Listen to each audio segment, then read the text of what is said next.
Bonjour, Luc Assou pour les Gardiens du Souvenir. Bonjour Luc, merci de me retrouver ici à la Tuile avec cette rencontre lors de votre présentation conférence avec l'association des marmottes. Ça a vraiment piqué ma curiosité. Est-ce que vous pouvez nous définir la généalogie et à quoi la généalogie est-elle au service? Alors ça c'est une très bonne question mais qui est très vaste parce que la généalogie ça permet de se situer par rapport à son passé, mais son passé familial et éventuellement par rapport à l'histoire, la petite histoire et la grande histoire. Donc ça c'est très intéressant. Ça permet éventuellement aussi pour des gens qui ont des soucis soit psychologiques, soit de santé, de retrouver d'où ça pouvait provenir. On sait très bien par exemple que les guerres ont fait des dommages importants sur la génétique des habitants parce que il y a une sélection. Les hommes les plus costauds, etc. partaient à la guerre. Donc du coup, il y a certains risques au niveau de la sensibilité et de la force des gens, de la tenue des gens. Voilà. Elle est aussi au service des recherches en cas d'héritage aussi. Aussi, ça permet aussi de trouver de la famille très éloignée.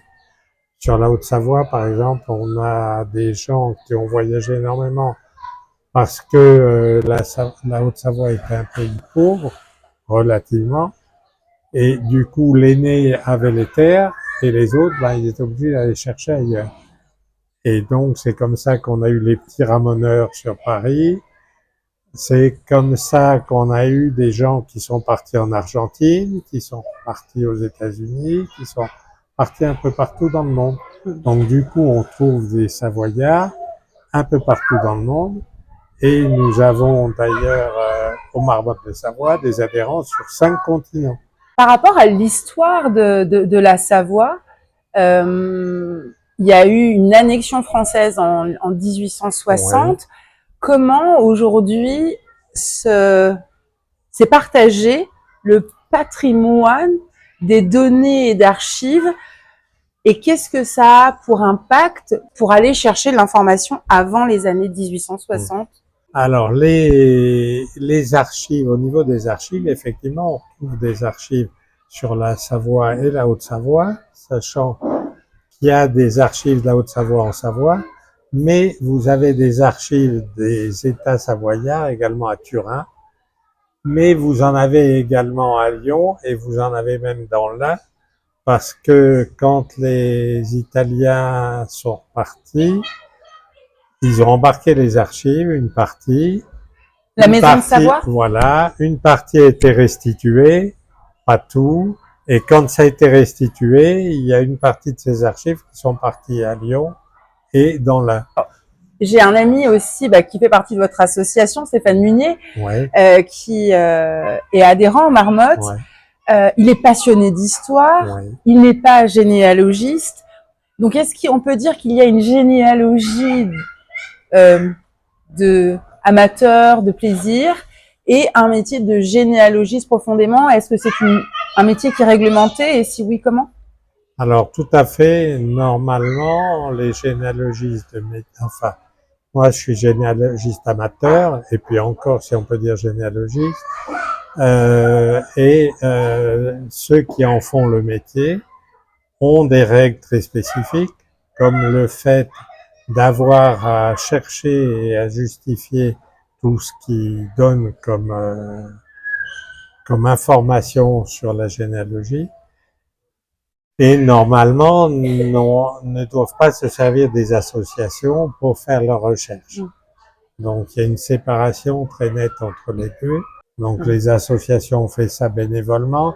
Et je pense que il y a un moment, quand ces réglementations ont été prises, il y avait peut-être un manque de considération vis-à-vis du sérieux du travail des associations par rapport aux généalogistes professionnels, mais ce qui est loin d'être le cas maintenant, parce que sur les marmottes par exemple, mais on est une des rares associations qui faisons ça.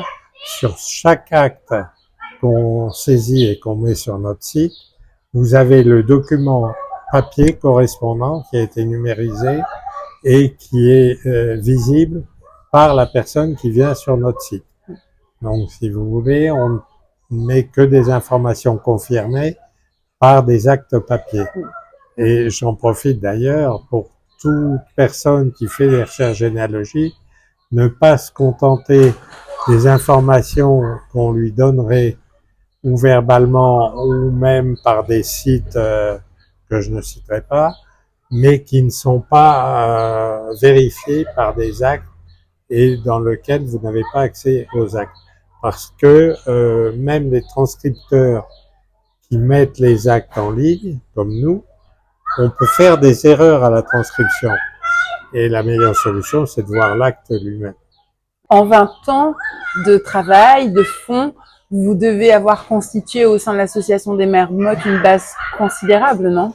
Oui, on a plus de 2 250 000 saisies et on a peut-être en photo, je sais pas, 3 ou 4 millions de photos. Ouais. Alors, quand vous parlez de la saisie, qu'est-ce que vous devez saisir? Qu'est-ce que vous rubriquez? Alors, nous, on se sert d'un petit logiciel qui s'appelle Nimeg, mais qui est gratuit et qui est utilisable par tout le monde pour faire la saisie des données qu'on a. Mais tout dépend des actes ou des documents qu'on a. Aussi bien on a des actes de recensement et là il y a la famille complète sur le recensement, auquel cas faut lier chaque fiche à la personne et la personne à la famille qui se trouve dans le foyer.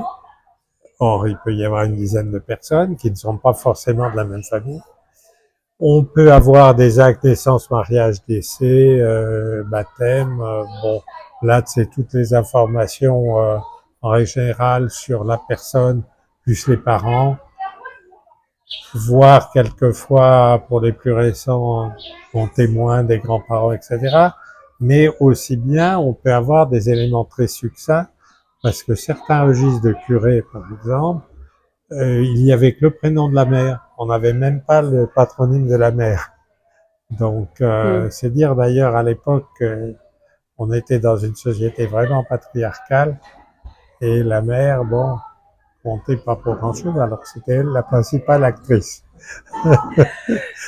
Donc, on recense de la data, on la hiérarchise, on la fusionne pour pouvoir avoir un accès de façon satellitaire en fonction du lieu, en fonction des personnes. Donc, vous raccrochez les wagons de ce que vous avez déjà fait, ce qui permet d'avoir une facilité de recherche pour celui qui a des informations, qui recherche.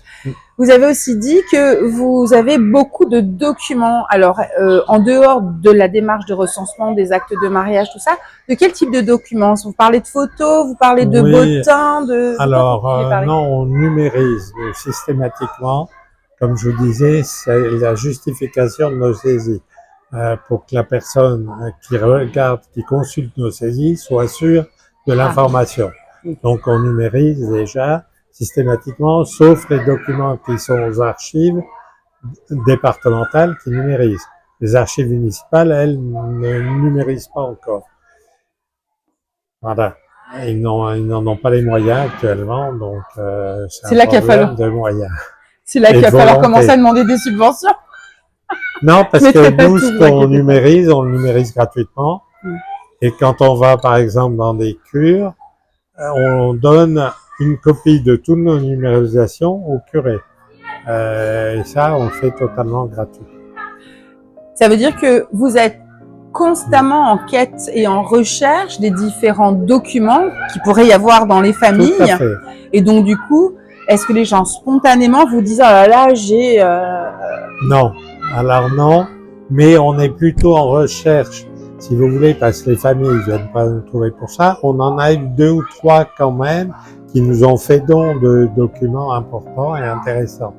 Mais Par exemple, quand on va sur les marchés ou sur les foires de brocante ou autres, on arrive quelquefois à trouver des vieux registres, alors pas de naissance, mariage, décès, etc., mais des registres de notaires, etc., qui sont mis en vente par des commerçants qui n'ont pas le droit, normalement, de vendre. Alors, plutôt que de faire venir les gendarmes, nous, on leur achète et on en fait don aux archives départementales. Ah, ok. Voilà. D'accord. Mais normalement, ces documents sont interdits de vente.